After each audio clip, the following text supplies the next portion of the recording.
mulheres da energia que irão apresentar, então, vamos fazer assim, ó.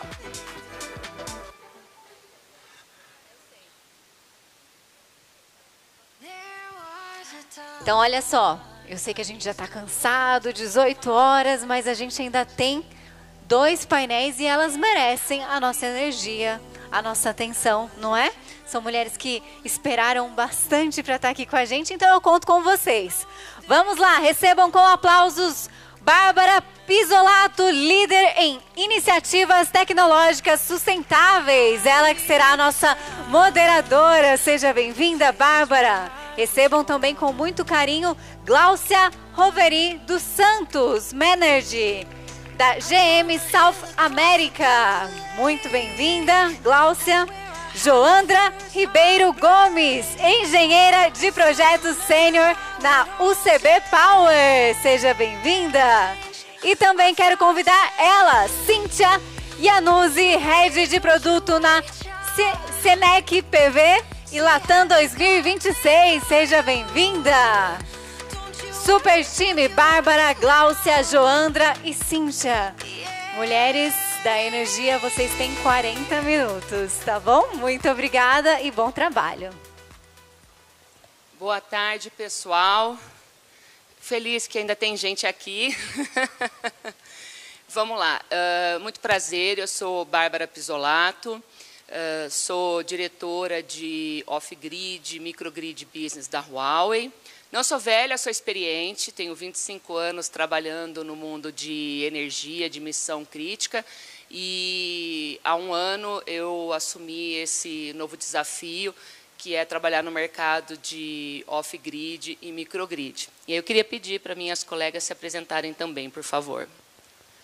Boa tarde, honrada com o convite, muito bom estar aqui com vocês. Eu sou a Gláucia Roveri, eu sou responsável pela área de infraestrutura para veículos elétricos da GM para a América do Sul. Minha história começou na área de meio ambiente e sustentabilidade, com uma transição aí por facilities, energia, e agora nessa área de infraestrutura. Vamos falar sobre eletrificação hoje, então é a diversão do dia. Boa tarde, pessoal. Primeiramente, muito honrada de estar aqui, de ter essa oportunidade. Eu sou a Joandra, sou engenheira eletricista, eu trabalho na UCB Power como engenheira de projetos, basicamente fazendo dimensionamento de projeto fotovoltaico com armazenamento de energia e implantação também, principalmente em localidades remotas, comunidades ali no coração da Amazônia.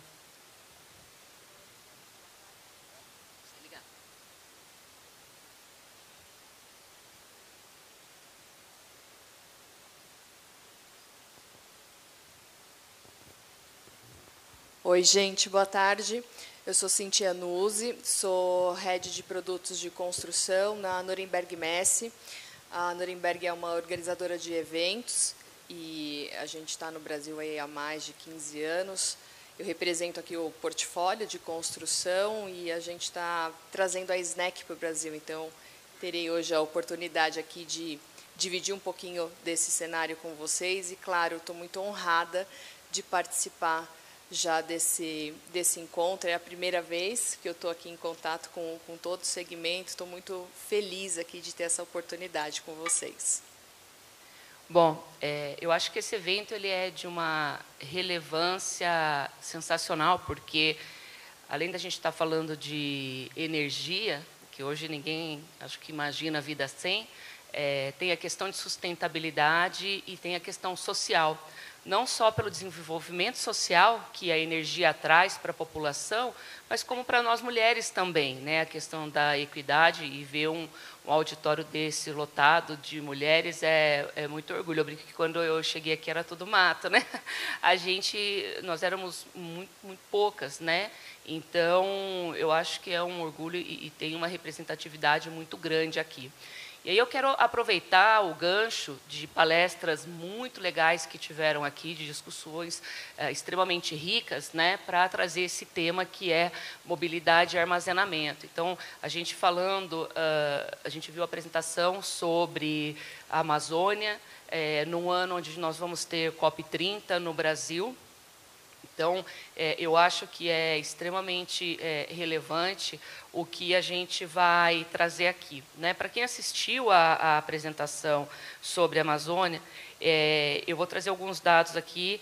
Então, a gente tem, no Brasil, 212 sistemas isolados, ou seja, são cidades, comunidades e locais que estão desconectados do Sistema Integrado Nacional, ou seja, não estão no grid. 192 desses sistemas estão na região amazônica. Esses sistemas trabalham mais de 84% com geração de energia 24 horas a gerador diesel, ok? Ou seja, queimando combustível fóssil dentro da floresta amazônica, né? Então, eu acho que é extremamente importante a gente trazer a questão do armazenamento, do que ele pode proporcionar de benefício em todos os sentidos. Então, eu quero perguntar para a Joandra, diante desses desafios da transição energética, sustentabilidade e o comprometimento com o desenvolvimento social, do ponto de vista técnico, quais os avanços que os projetos de armazenamento de energia podem proporcionar? Bom, falando de armazenamento de energia, a gente ainda tem um longo caminho aí para percorrer pela frente, né? Principalmente quando a gente pensa ali na questão de a gente tem que atingir em algum momento uma solução robusta, falando em números mesmo, né? Em quantidade de armazenamento de energia a ser instalado. E esse caminho ele depende muito da regulação do setor. Trazendo um gancho de algumas palestras que a gente teve no período da manhã, foram citados 2 pontos muito importantes que o armazenamento de energia está diretamente conectado. O primeiro deles é a questão de infraestrutura de transmissão de energia, e o segundo ponto é esse, que a Bárbara falou, que é a questão de sistemas isolados, né? As comunidades remotas que ainda não têm acesso à energia elétrica. Então, a bateria, o armazenamento de energia em si, ele tem um papel fundamental na solução desses problemas para essas duas situações. Primeiro que, com o armazenamento de energia, pensando ali em uma escala um pouco maior, como o BESS, a gente consegue evitar o nível de curtailment da rede, que está diretamente ligado à infraestrutura, à robustez da infraestrutura que a gente tem. Porque hoje a gente tem muito desperdício de energia renovável gerada, justamente porque a nossa infraestrutura, nossa rede de transmissão, ela não tem essa capacidade de suportar toda a energia renovável gerada. Então, com o BESS, por exemplo, a gente conseguiria fazer o armazenamento dessa energia que está sendo desperdiçada e melhorar a eficiência do sistema como um todo. E aí, um segundo ponto, também, voltando para o lado ali de localidades remotas, é com relação à disponibilização de energia para essas localidades. Novamente, a gente pega num ponto de infraestrutura disponível, porque essas localidades elas são muito distantes, a gente não tem uma densidade populacional que justifique o emprego de um investimento para levar uma transmissão, um linhão mesmo, para essas comunidades. Então, a alternativa, a solução, é realmente fazer a implementação de sistemas fotovoltaicos com armazenamento de energia, que é o caso de alguns exemplos até que a Val ela trouxe na palestra da Amazônia, que a gente tem algumas usinas instaladas ali no coração da Amazônia, na Amazônia Profunda, mas além de ter sistemas instalados em projetos projetos sociais, a gente também tem alguns projetos que já são registrados dentro da CCEE, que é a Câmara de Comercialização de Energia Elétrica. Isso porque a gente tem já regulamentado alguns sistemas como SIGFIS e MIGDIS, que são sistemas... SIGFIS são sistemas de geração individual, então cada casinha tem ali 3, 4 plaquinhas, um inversor, uma bateria. MIGDIS são mais usinas, né? São sistemas de mini-rede, que aí é uma usina centralizada ali para atender toda uma comunidade. E isso já existe, isso já é aplicado, e essa é uma alternativa de a gente conseguir utilizar o armazenamento de energia como peça fundamental para a resolução de certos problemas, né? Além do fato de que também a gente, com esses sistemas de energia renovável e baterias, a gente consegue ali ter uma contribuição maior para o país na parte de descarbonização. Com certeza. O gerador a diesel, ele é um equipamento ineficiente. Para um gerador ser eficiente, ele tem que trabalhar com 80% de carga. Quando você está falando de cidades, principalmente, né, ou empresas também, mas no caso dessas cidades são 24 horas por dia rodando com o gerador. Então, no momento que as pessoas saem, né, porque são comunidades remotas, que provavelmente as pessoas vão trabalhar em cidades maiores próximas. Então, o gerador ele fica com uma carga muito baixa, e aí ele fica simplesmente queimando combustível. Então, o BESS também é uma alternativa para que você torne o gerador mais eficiente, ou o próprio BESS vire um gerador e o gerador vire um equipamento de backup. Então, com isso, você vai diminuir, assim, em um teste que nós já fizemos, por exemplo, chega a ser mais de 1.000 litros, uma quantidade muito grande, né? O governo ele dá incentivo, né, a CCC de combustível, para você gerar energia nesses lugares. No ano passado, estima-se que for 10,6 bilhões de reais de combustível, né, para você gerar energia nesses sistemas isolados, que podem ser direcionados para outro tipo de benefício, né? E, claro, você está queimando diesel no meio da floresta amazônica. Então, a gente também entra nessa questão ambiental, ainda mais, como a gente falou, esse ano de COP30, o Brasil ele se comprometeu no Tratado de Paris em reduzir de 59% a 67% a emissão de carbono até 2035 e ficar neutro, né? Ou seja, emissão zero até 2050. 23% da emissão de carbono no mundo acontece por transporte, por mobilidade.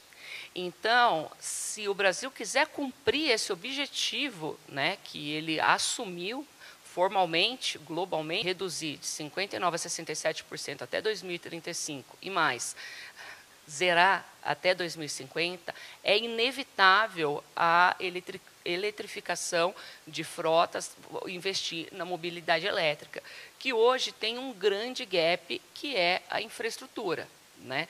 Então, vou aproveitar que a Gláucia está aqui com a gente. Gláucia, pensando no contexto da infraestrutura e no papel das montadoras automobilísticas, como vocês pretendem promover a adoção de veículos elétricos em larga escala, considerando os desafios de custo, infraestrutura e integração com soluções de armazenamento de energia? Bárbara, você tocou num ponto central, né? Redução de emissões e a gente conseguir chegar nos compromissos que a gente assumiu, tem que passar pela eletrificação da mobilidade. Não tem outra saída, né? Como é que a gente enxerga? A GM específico enxerga um futuro que tem como base 3 zeros, né? Que zeros são esses? O zero emissão, que é o que a gente está conversando aqui, com ele, zero acidentes, e o terceiro, zero congestionamento. Então, na verdade, é toda uma revolução que a gente enxerga para a mobilidade. Óbvio, buscando redução de emissões, né? Se faz sentido globalmente para o Brasil, mais ainda, nós temos uma matriz energética, uma matriz elétrica que é muito limpa. Então, para mim, eu venho do setor de energia, eu acho que faz muito sentido a gente ter eletrificação da nossa frota aqui. Como é que isso vai acontecer no país, né? Não vai acontecer de um dia para o outro. Nós temos uma matriz muito limpa. Essa matriz, ela não só é elétrica, como é energética de uma forma ampla. Ela tem na sua base todas as gerações renováveis e a gente ainda tem biocombustível. Então, o que a gente enxerga aqui no Brasil vai ter, sim, uma transição diferente de outros países. A gente vai ter convivência de vários modelos de eletrificação e níveis de eletrificação, né? A gente sempre pensa do combustão interna, que é o que a gente convive hoje, direto para o 100% elétrico, né? E eu, particularmente, sou fã do 100% elétrico. Mas a verdade é que tem níveis de eletrificação. Então, a gente começa com a eletrificação com o híbrido, né, sem plugar, então ele já tem uma eficiência, porque só a queima de combustível a gente perde a maior parte da energia só para girar a máquina, e de verdade o que é transformado em movimento é uma parcela inferior. Então, a gente começa dando eficiência com híbridos, aí traz o híbrido plug-in, que ele já pode receber energia direto do grid, e aí sim, lá no final, o 100% elétrico. Como é que vai acontecer? Vai acontecer não só a gente mudando a tecnologia do veículo, né? O veículo, ele vem, já está presente no nosso dia a dia, mas para que a gente tenha uma adoção confortável, né? Ninguém adota uma tecnologia nova só porque achou bonito. Adota porque é confortável, porque consegue viver, porque ela é sustentável, né? Então, para que a adoção seja possível, a gente precisa de todo um ecossistema que vai estar conectado com o veículo elétrico. Então, a gente começa falando de infraestrutura, não só a infraestrutura de recarga, os carregadores em si, mas todo o reforço do grid para atender a eletrificação naquele ponto onde for necessário. O nosso dia a dia na GM é com veículo passageiro. Então, veículo passageiro, você vai carregar ele em casa, como você hoje pensa em carregar o celular, vai dormir, põe ele no carregador lá em casa, ele vai estar carregando durante a noite. É eficiente porque ele entra no momento onde a carga reduziu, então a gente consegue suprir. Agora, nós vamos ter também as garagens de ônibus. E a gente vê aqui em São Paulo é uma das dificuldades para poder implementar a frota de ônibus elétricos, o reforço pontual naquela área onde estão as garagens. Por quê? Porque ali vai ter uma carga concentrada. E aí, quando você tem carga concentrada, as soluções de bateria, como vocês estavam trazendo, são ideais, porque você consegue atender aquela demanda no momento, sem ter que fazer o reforço da infraestrutura. Então, a eletrificação veicular, ela vem pelo produto, o consumidor quer, né? Se a gente perguntar aqui, vamos fazer um teste? Quantos aqui já dirigem veículo 100% elétrico? Hoje são poucos. E aí, quem larga? Eu não. Mas, assim, a gente vai ver um crescimento muito grande. Esse crescimento, ele é um crescimento absolutamente possível, sem grandes esforços, mesmo em grandes metrópoles aqui, como aqui em São Paulo. Óbvio, vai precisar de uma adaptação da infraestrutura, mas não é uma adaptação que vai exigir linhas de transmissão, reforço de distribuição, porque a carga entra num momento onde você já tem uma carga reduzida, né? Além dos sistemas de gerenciamento que estão aí para isso hoje, né? O meu apartamento, por exemplo, a gente tem o sistema de gestão, então ele lê quanto eu estou consumindo em casa, quando eu estou consumindo abaixo da potência limite, ele libera para carregar o veículo e se convive tranquilamente. Mas vai exigir essa adaptação. Adaptação que tem que ser precedida também por políticas públicas, né? Então, o Brasil tem compromisso. Esse compromisso ele tem que ser seguido com as políticas adequadas para incentivar para que a infraestrutura se desenvolva, né? A gente fala aqui São Paulo, Rio, Belo Horizonte, Curitiba, é simples, né, que a infraestrutura se desenvolva. Vocês estão trazendo exemplos do Amazonas, no meio da floresta, né? A dificuldade só para levar diesel já é uma loucura, né? Imagina levar equipamentos. Então, assim, precisa realmente ter políticas de longo prazo, que existam mecanismos para que os investimentos sejam sustentáveis e tenham retorno, né? Para que a gente consiga trazer veículo que hoje a maioria é importado, mas a visão é que a gente tenha, no médio e longo prazo, produção nacional, assim como a gente tem de todos os veículos aqui, né? A GM enxerga que o mais eficiente é você produzir aonde você vende, você atende o consumidor. Então, esse caminho é longo, né? Nós estamos começando, hoje nós estamos em torno de 7% de participação de vendas dos veículos elétricos, plug-in e elétricos, e a gente com certeza vai ver crescer. Perto da gente, Chile, por exemplo, já está passando de 20%. Chile, Colômbia, que tem políticas de incentivo à eletrificação, porque tem problemas ambientais muito mais sérios do que a gente aqui, né? Então, nós enxergamos um caminho aí que está só iniciando, mas que a gente vê que o consumidor quer. Hoje somos poucos, a gente acaba se contaminando com isso e vendo quão legal é você estar num veículo que não tem ruído e, principalmente, para quem tem filho, você está pensando, né, o que eu estou deixando de legado? Eu estou deixando um legado de um ambiente mais limpo e que vai trazer mais qualidade para as próximas gerações. Globalmente, são 58 milhões de veículos entre híbridos e 100% elétrico. É um total de 4% da frota global, né? O Brasil atingiu 500 mil de veículos elétricos e híbridos recentemente, e um grande gargalo é a infraestrutura para você fazer em larga escala, né? Então, por exemplo, a Uber fez uma parceria com a Jack para incentivar que os motoristas comprem o carro elétrico, né? O Estado de São Paulo, não me lembro, outro isentou a questão do IPVA, né? Qual é o problema, né? São pessoas que rodam grandes quantidades. Então a gente está falando de uma autonomia de 200, 300 quilômetros. E aí, aonde você tem postos de carregamento. Então, é o que a gente chama de Wikigrid. Hoje, mais de 93% dos postos de gasolina, que é onde as pessoas associam ao carregamento, o que eles têm de energia disponível já está atendendo à demanda deles. Então, para você colocar carregamentos, e especialmente carregamentos rápidos, você tem um problema, porque hoje, para você pedir um aumento de energia ou até uma nova conexão, chega a levar 18 meses. Então, a questão do armazenamento e de você ter um sistema híbrido, por exemplo, entre off-grid e conectado à rede, possibilita que você diminua o prazo de 18 meses para 6, por exemplo, né, em se tratando de você colocar infraestrutura, né, o tal do carport, que é você fazer a cobertura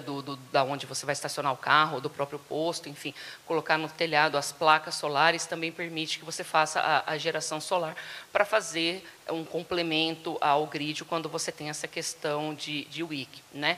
E hoje a gente também tem, para frotas ou até ônibus, né? O São Paulo comprou 100 ônibus elétricos, o Pará comprou 30 ônibus elétricos, mas onde vai carregar? Com que energia vai carregar?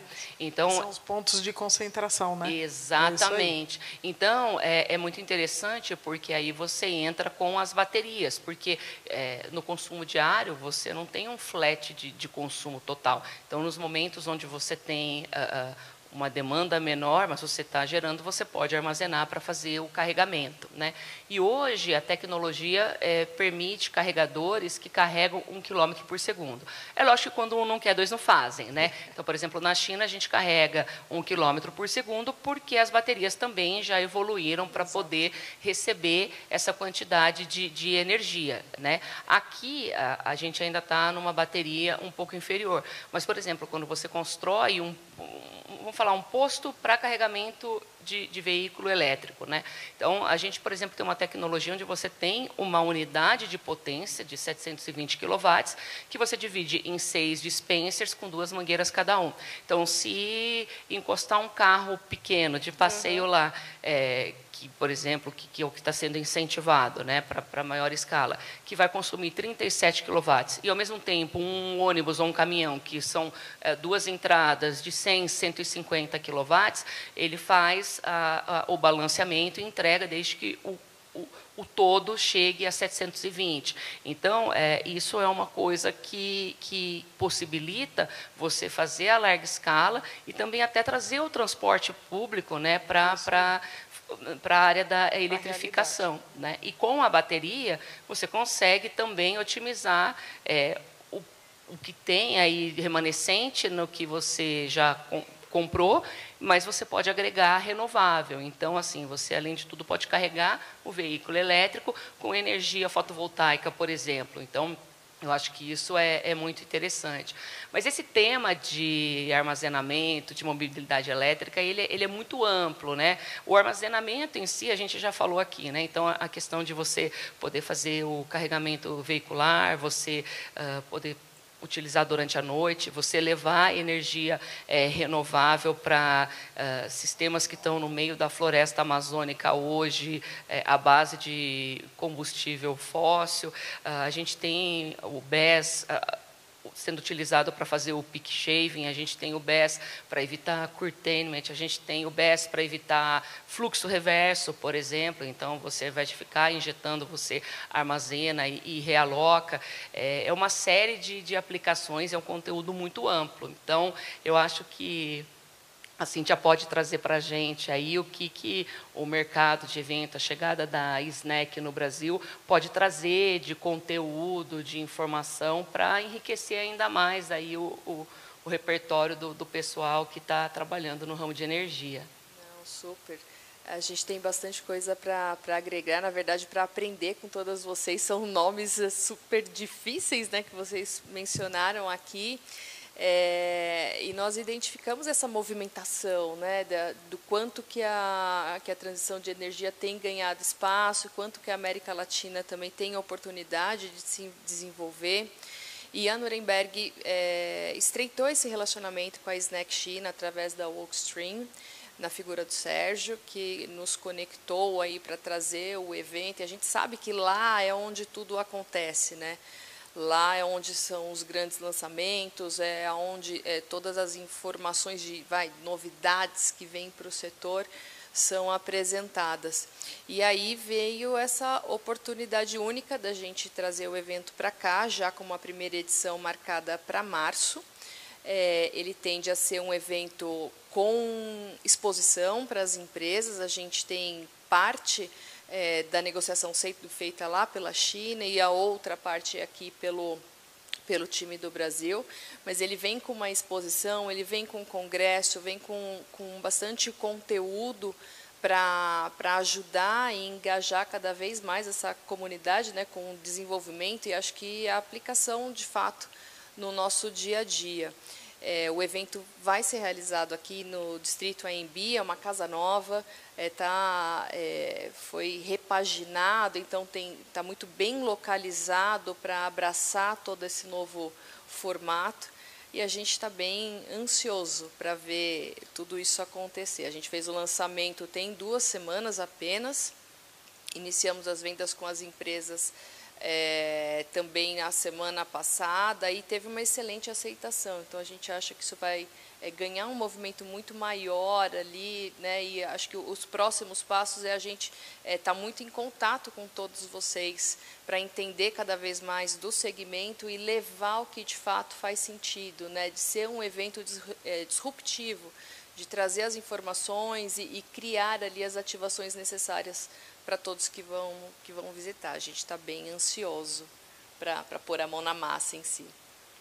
O mercado de bateria do BESS, na verdade, né, Battery Energy Storage System, é relativamente novo, né? Quando eu tive o prazer de ir no Snack na China, ano passado, nesse ano, que já é um tema quase que trivial, né, a adoção de baterias, né, enquanto aqui ainda digamos assim, uma certa novidade, né, e eu nem sei se todo mundo sabe, mas não são só as baterias de grandes escalas, né, as baterias de 5 megawatt-hora que a gente tem num container, 2 megawatt-hora, mas existe também as soluções residenciais. Então, inclusive para quem tem sistemas a gente chama de C&I, de residencial, também tem as baterias de pequeno porte, né? Então, eu moro de final de semana, pelo menos, mas no interior, e a gente tem um problema lá, tem uma série de coisas, de final de linha,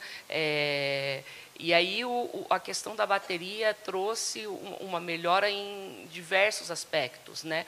O próprio BESS de utility que a gente fala, ele tem o grid forming, por exemplo, ou seja, ele também entrega segurança e qualidade na rede elétrica. A gente escuta muito falar da questão de, por ser bateria de lítio, então, de pegar fogo, esse tipo de coisa, né? Então, a gente sempre utiliza, né, na questão do BESS, lítio, fosfato e ferro, ou seja, é uma mistura que, se tiver uma ruptura, não gera oxigênio, então, para não explodir, tem uma série de proteção de detecção e combate a incêndio, as células são isoladas. Então, aí cada fabricante tem o seu tipo de tecnologia para mitigar esse tipo de problema e tornar um produto que veio para agregar tanto uma coisa mais trivial. E esse tipo de e uma troca série de que a testes gente também, tem aqui. né, que são feitas para garantir realmente essa segurança do equipamento e garantir que vai funcionar da maneira correta ali.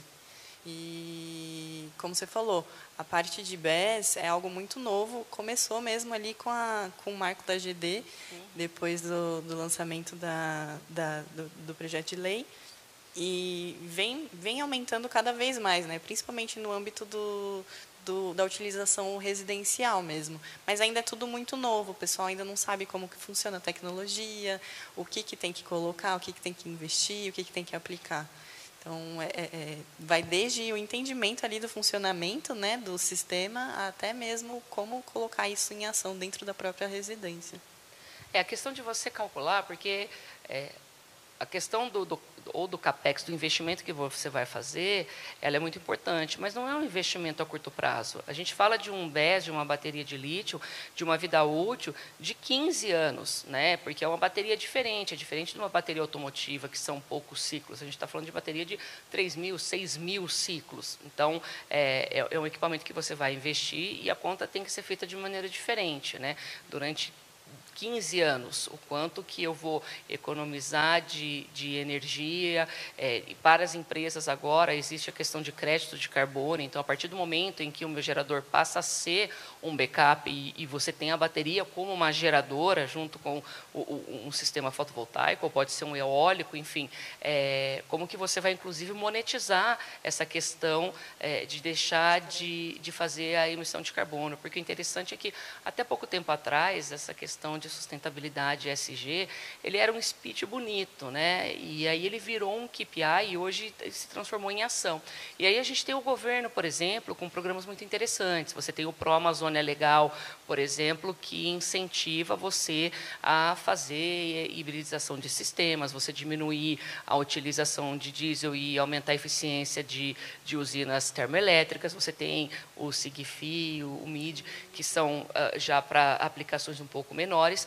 O próprio governo agora está discutindo o LRCAP, que é o leilão de armazenamento de baterias, justamente para também mitigar esse problema que existe de curtailment, de fluxo reverso e até a questão da qualidade do grid, né? Então, esse tipo de discussão também é fundamental, né? Porque o solar, um tempo atrás, ninguém queria pôr porque pegava fogo, mas justamente porque não tinha uma normatização, né? Uma regulamentação. Então, a gente trabalhou fortemente, o Roy trabalhou muito forte com a questão do FCI, então, para você colocar as normas de segurança para que os equipamentos tragam os benefícios, né? E a gente deixe os riscos, né, tentar mitigar o máximo possível.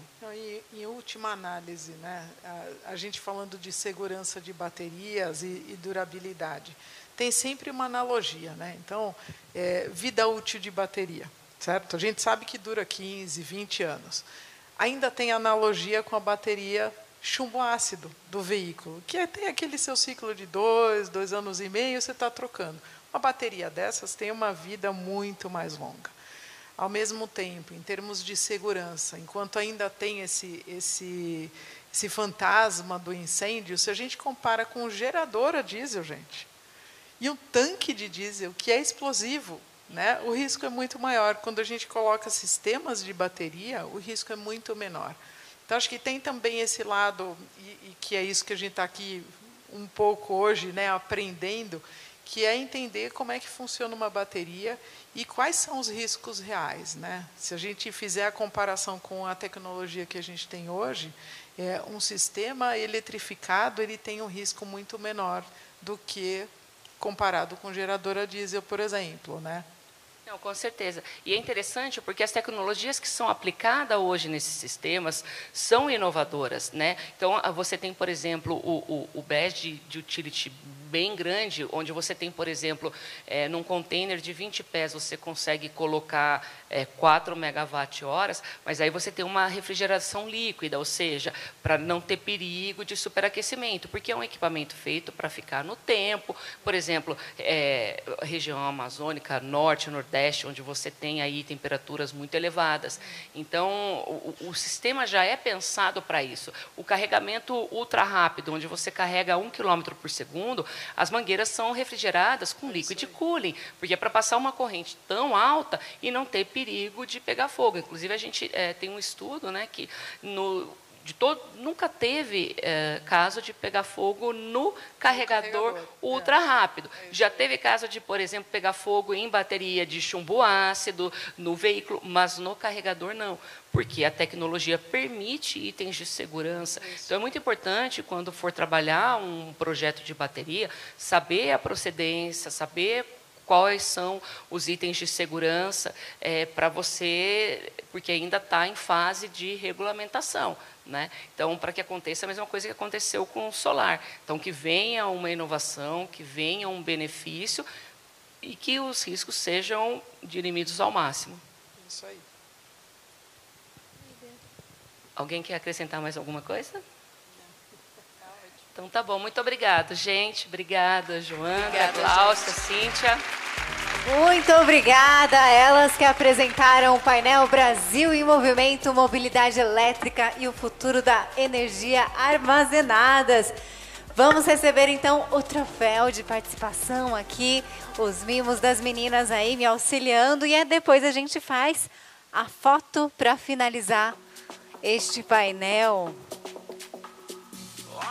Muito bom. O próximo painel, gente, teremos 4 mulheres. Uma delas eu já conheço de outros congressos. O bacana é isso, muitas de vocês participam do primeiro, já participaram do segundo, estão aqui com a gente. Isso também é muito legal, vocês que estão aqui acompanhando, ir acompanhando a evolução do setor e também das nossas palestrantes, das amigas, das colegas, isso é muito bacana. Vamos fazer a foto então para registrar esse que foi o penúltimo painel da nossa 4ª edição do Congresso Brasileiro Mulheres da Energia. Daqui a pouquinho a gente tem coquetel também e eu vou esperar vocês que teremos premiações. Muito bem!